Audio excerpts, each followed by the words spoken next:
Ini kupas tuntaslah menjelaskan yang akan mahasiswa-mahasiswi angkat menjadi sebuah jalan untuk penelitian di dalam penulisan proposal maupun skripsi. Dirimu satu yang ku mau,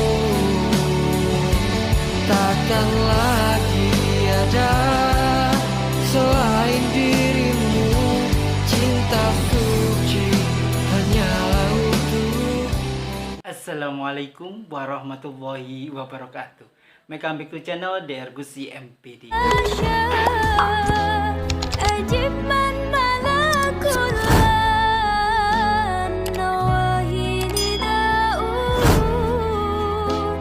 Mahasiswa-mahasiswi, sobat-sobat di channel yang dirahmati oleh Allah Subhanahu wa Ta'ala.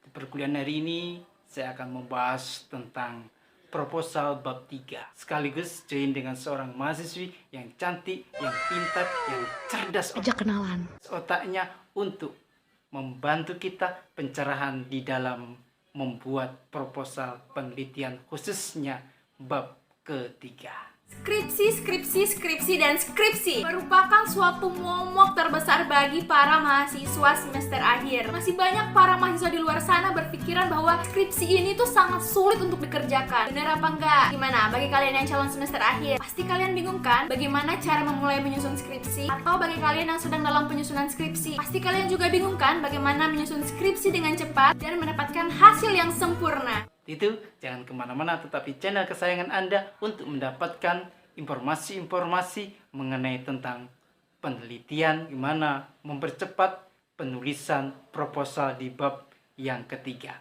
Itu langsung kita ke materi. Cek cus.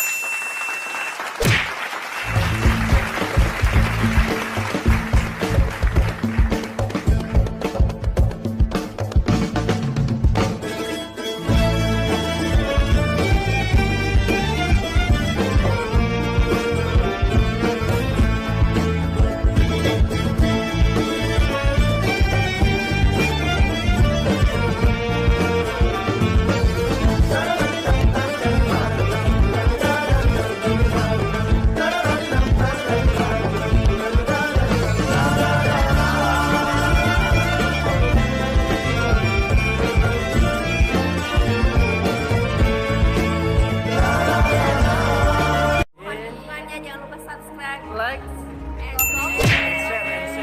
jangan lupa share juga ya. Tekan tombol loncengnya. Proposal bab 3. Untuk membuat proposal bab 3 setelah selesai bab 1, bab 2, maka bab yang ketiga ini kita fokus kepada metodologi penelitian. Untuk itu jangan lupa ada sebuah buku yang bisa membantu mahasiswa-mahasiswi untuk mempercepat penulisan skripsi kuantitatif. Ini buku yang sengaja saya tulis untuk mempermudah mahasiswa-mahasiswi semuanya di dalam penulisan proposal penelitian dan skripsi di dalam metodologi penelitian kuantitatif. Dan bila mahasiswa-mahasiswi membeli buku ini, maka gratis mendapat bimbingan penulisan proposal dan skripsi gratis dari saya tanpa dipungut biaya sepeser pun.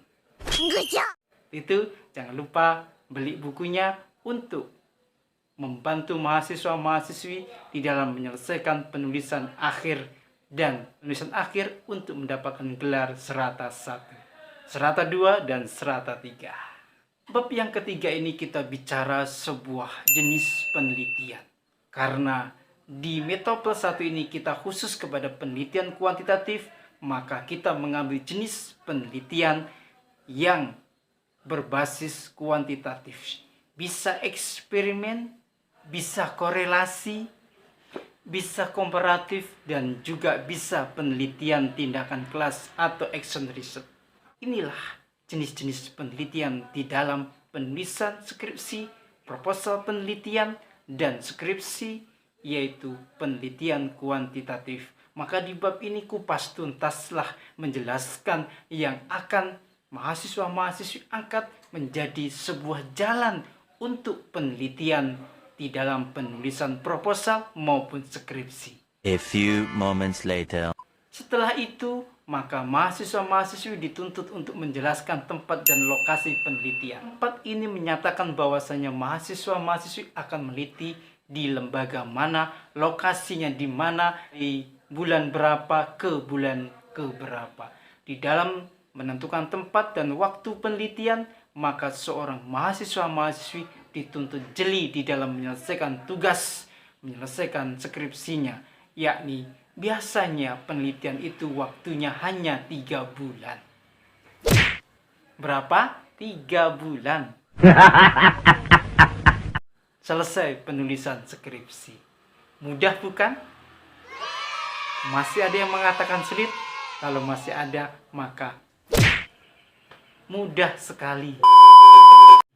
Yang ketiga, seorang mahasiswa-mahasiswi di bab 3 harus menjelaskan subjek dan objek penelitian. Siapa sih subjek yang akan dijadikan sebuah penelitian? Siapa orang yang akan dijadikan sebuah penelitian yang bisa diambil datanya? Dan siapa objeknya yang mendukung penelitian untuk menambah data penelitian? Atau bahasa paling sederhana, subjek adalah data primernya, data utama, sumber utama, dan objek adalah sumber kedua. Kedua sumber tersebut dibutuhkan di dalam penelitian untuk mendapatkan informasi-informasi yang akurat tentang penelitian yang akan diangkat oleh seorang mahasiswi dan mahasiswa di dalam sebuah penulisan proposal dan skripsi penelitian. Ketika mahasiswa-mahasiswi memutuskan untuk subjeknya seorang guru, maka siswanya bisa sebagai objeknya, sebagai sumber data kedua mendukung apa yang akan diangkat oleh seorang guru tersebut. Dan yang selanjutnya adalah populasi dan sampel. Populasi adalah jumlah keseluruhan yang akan diteliti oleh seorang mahasiswa-mahasiswi. Sampel adalah sebagian dari populasi. Ketika populasinya banyak yang harus diteliti, maka seorang peneliti boleh mengambil sebagian sampel berdasarkan kemampuan dan teori yang dilakukan oleh seorang mahasiswa. Bisa 10%, 15%, 30% atau lebih sesuai dengan apa yang mahasiswa-mahasiswi jadikan sebuah rujukan di dalam pengambilan sampel. Silakan lihat di buku saya. Setelah itu, teknik pengumpulan data. Ini penting bagaimana seorang peneliti dapat mengumpulkan data melalui beberapa hal. Kalau penelitiannya kuantitatif, maka yang paling diutamakan pengumpulan data adalah data angket. Kenapa angket? Karena angket adalah data yang disebar oleh seorang peneliti untuk mengambil beberapa data yang dijadikan sebuah penelitian. Karena penelitian kuantitatif biasanya menggunakan hipotesis, yakni 2 variabel. Variabel X dan variabel Y. Maka yang paling utama adalah mengumpulkan data penelitian. Tapi kalau penelitiannya adalah penelitian action research, yang didulukan adalah dengan observasinya dan dokumentasi sebagai data pendukungnya. Begitu juga dengan wawancara, itu sebagai pendukung dari data-data yang dikumpulkan oleh seorang peneliti. Kecuali penelitian kualitatif, maka sumber yang dibutuhkan adalah interview. Iya. Dan yang terakhir adalah teknik analisa data. Teknik analisa data ini dibutuhkan oleh seorang peneliti untuk mengupas tuntas hasil dari temuan-temuan yang ditemukan oleh seorang peneliti, dianalisis data secara akurat sesuai dengan kebutuhan yang diperlukan di dalam penelitian. Maka ini biasanya berhubungan dengan statistik yang dikuasai oleh seorang mahasiswa untuk mengambil data yang bisa menghasilkan hasil dari sebuah penelitian. Sehingga penelitian ini dibutuhkan untuk mencari data yang akurat di akhir-akhir sebuah penelitian. Karena ketika analisis datanya ini tidak benar, kurang tepat, maka akan menghasilkan penelitian yang tidak akurat dan mudah terbantahkan. Apabila penelitian ini datanya akurat, maka akan menghasilkan data yang valid, yang tidak bisa terbantahkan oleh siapapun. Itu kita dengarkan seorang mahasiswi menyampaikan tugas kuliahnya berikut ini.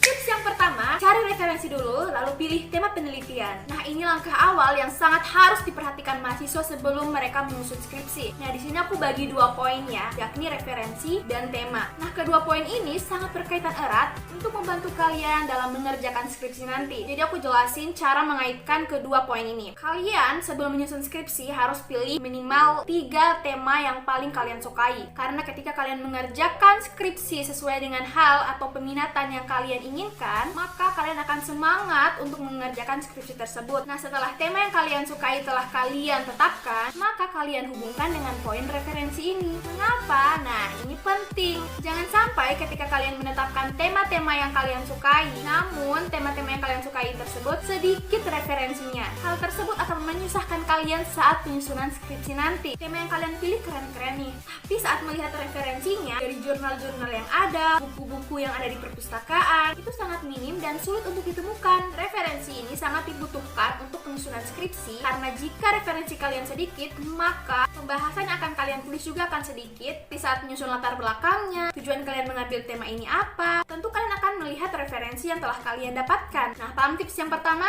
Tips yang kedua, ketahui tempat, alur, dan waktu penelitian. Nah, ini juga yang sering dilewati oleh para mahasiswa. Ketika mereka telah menentukan sebuah tema skripsi dan menemukan judul skripsi yang pas, maka segera mereka datang ke dosen pembimbing untuk meminta tanda tangan persetujuan tanpa menilai dan menganalisis lebih lanjut terkait tema dan judul skripsi yang telah kita pilih ini. Jangan sampai nih ketika dosen pembimbing kita telah meng-ACC atau menyetujui judul skripsi kita, tapi ketika kita telah turun dalam penelitian dan ternyata kita mendapatkan banyak sekali masalah, sehingga waktu penyusunan skripsi kita pun akan terhambat. Maka dari itu, penentuan tempat, alur, dan waktu penelitian itu sangat penting. Jadi aku jelaskan ya bagaimana cara yang tepat untuk menganalisis ketiga poin ini. Dalam menentukan tempat, kalian harus memilih tempat yang strategis, yang dekat dengan kampus kalian. Ya, istilahnya tempat tersebut sangat mendukung penelitian kalian, baik dalam segi sampel penelitian, dan dalam proses penelitian pun, orang-orang dalam tempat tersebut dapat membantu kalian dalam proses penelitian. Selanjutnya, alur penelitian.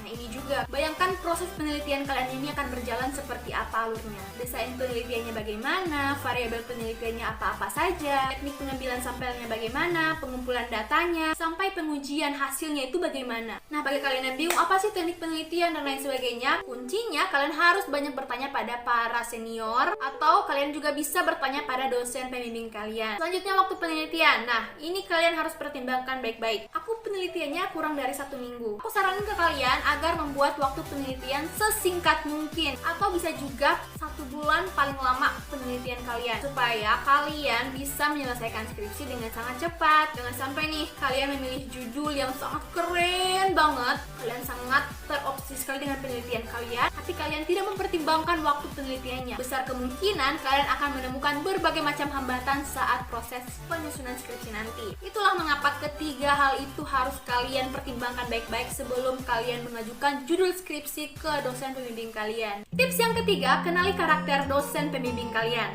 Ini penting banget. Kalian tuh harus tahu betul dosen kalian ini yang akan membimbing kalian ini karakternya seperti apa. Dengan cara kalian bertanya kepada senior-senior yang telah melakukan pembimbingan pada dosen tersebut sebelumnya. Pahami betul tata cara pembimbingannya bagaimana, waktu-waktu pembimbingannya bagaimana. Ada beberapa dosen yang ingin mahasiswanya bimbingan terus setiap hari. Ada juga dosen yang hanya ingin bimbingan 1 minggu sekali. Ada bahkan yang 1 bulan sekali. Nah, ini bahaya nih kalau dapat dosen pembimbingan seperti itu. Kuncinya kalian harus rajin untuk menghubungi dosen tersebut. Jangan dosen pembimbing kalian cuek, kalian juga cuek. Nah, itu bahaya tuh. Kalian harus mendekati dosen kalian, jadikan mereka seperti sahabat kalian gitu. Namun, kalian juga harus memperhatikan batasan-batasan antara dosen dan juga mahasiswa ya. Nah, selain itu, kalian harus mendapat kepercayaan dari dosen kalian. Contohnya, ketika dosen kalian mempercayakan kalian untuk dapat merevisi apa yang telah dikoreksi secepat mungkin, maka langsung segera revisi saat itu juga. Jangan sampai nih ketika dosen telah mempercayai kita untuk dapat menyelesaikan skripsi yang telah direvisi 2 hari lagi, malah kita hubungi dosen tersebut seminggu kemudian. Bisa kecewa banget tuh dosen kalian. Mereka udah capek-capek revisi secepat mungkin, tapi malah kalian yang lama.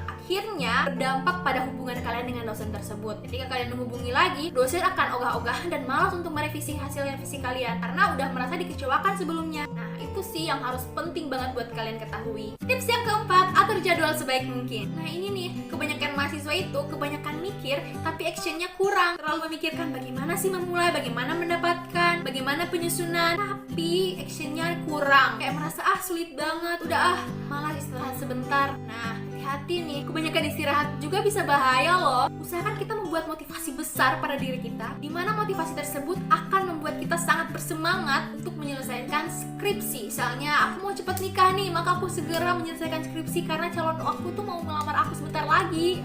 Gimana nih? Atau aku mau segera cepat kerja nih, aku udah dapat tawaran tapi aku belum lulus, makanya aku harus segera menyelesaikan skripsi ini. Itu sebagai contoh, atau beberapa motivasi kalian lainnya kalian bisa tentukan dari sekarang. Jadi buat jadwal sebaik mungkin. Kalian harus buat target. Bab pendahuluan kalian harus selesai dalam berapa hari. Bab 2-nya atau kajian teori ini kalian harus selesai dalam berapa hari. Rangkuman referensi-referensi harus kalian dapatkan dalam berapa hari. Bimbingan dengan dosen ini hari apa, hari apa, hari apa. Waktu revisi kapan, waktu selesainya kapan, dan lain sebagainya. Agar semuanya tertarget dengan jelas dan tujuan kalian ini bisa kalian dapatkan sesegera mungkin. Tips yang kelima, jangan stres dan tetap jaga kesehatan. Nah, buat kalian nih yang sedang menyusun skripsi, jangan sampai kalian mengabaikan kesehatan kalian ya. Kalian harus tetap jaga pola makan, pola tidur, dan jangan stres. Caranya, walaupun jadwal kalian ini padat, namun sesekali kalian bisa main handphone atau kalian nonton TV mungkin sambil mengerjakan skripsi biar ada hiburan sedikit, atau sambil mendengarkan musik, dan kalian juga bisa mengerjakan skripsi bersama teman-teman kalian. Dan pokoknya buat kalian, semangat!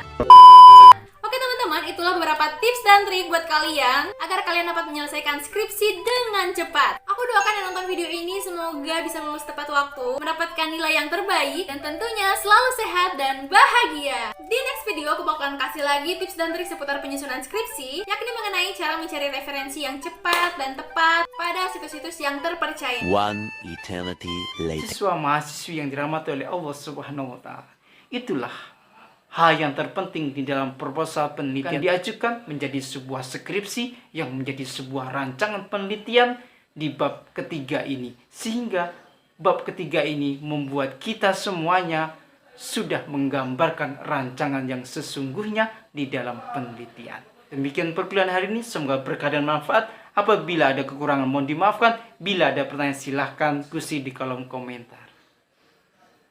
Billahi taufiq wal hidayah wa ridha wal inayah fasul kharas wa muwafiq ila aqwamit thoriq. Wassalamualaikum warahmatullahi wabarakatuh.